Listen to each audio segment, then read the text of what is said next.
ST महामंडळासाठी 1310 गाड्या भाडेतत्वावर घेण्याची बहुचर्चित निविदा प्रक्रिया रद्द करण्यात आली।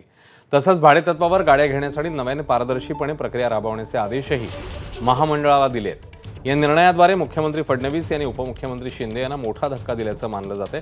1310 गाड्या घेण्यासाठी निविदा प्रक्रिया राबवताना मोठ्या प्रमाणात अनियमितता होती। काही विशिष्ट ठेकेदारांवर मेहरबानी करत निविदा प्रक्रियेत परस्पर बदल केल्यामुळे महामंडळाला 2000 कोटींचा फटका बसला असता।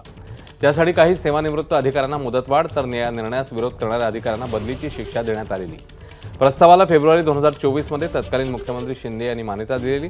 अपर मुख्य सचिव संजय सेठी यांच्या चौकशी अहवालाची गंभीर दखल घेत संपूर्ण निविदा प्रक्रियाच रद्द करण्यात आली।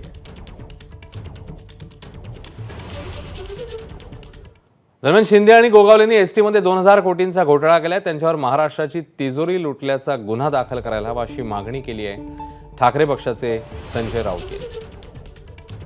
2000 कोटीचा घोटाळा एकनाथ शिंदे आणि भरत गोगावले तेव्हाचे एसटी महामंडळाचे ते अध्यक्ष होते, या दोघांनी मिळून केला।